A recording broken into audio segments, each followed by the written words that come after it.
After facing a budget crisis a few years ago, the city of Manitowoc says it can once again afford to hire new employees. But the mayor says there are still some budget concerns. Fox 11's Kelly Schlicht brings us multiple views. The Manitowoc City Council says it wants to make sure it's spending its money well on new hires.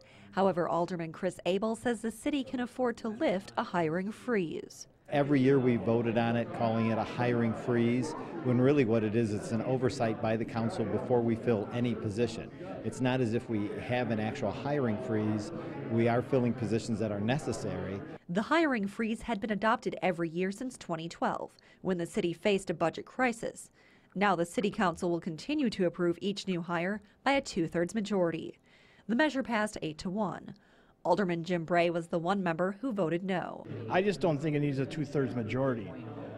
We do every action here by majority rule, except for, some things at budget time there's a 2/3. When we amend the budget, we use by 2/3.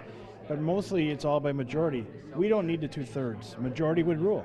Mayor Justin Nichols also opposed that 2/3 majority rule. He told Fox 11 the city still has some financial challenges. Is this a sign of financial difficulties that the city is facing? Yeah, absolutely. We're still, while we're much better than we were a few years ago, we are definitely not out of the water yet.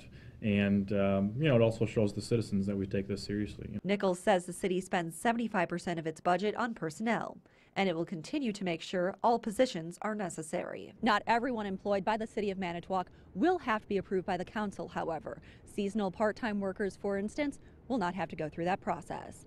In Manitowoc, Kelly Schlicht, Fox 11 News. The mayor says while filling open positions takes longer with the city council approval, it is necessary to make sure taxpayer money is spent wisely.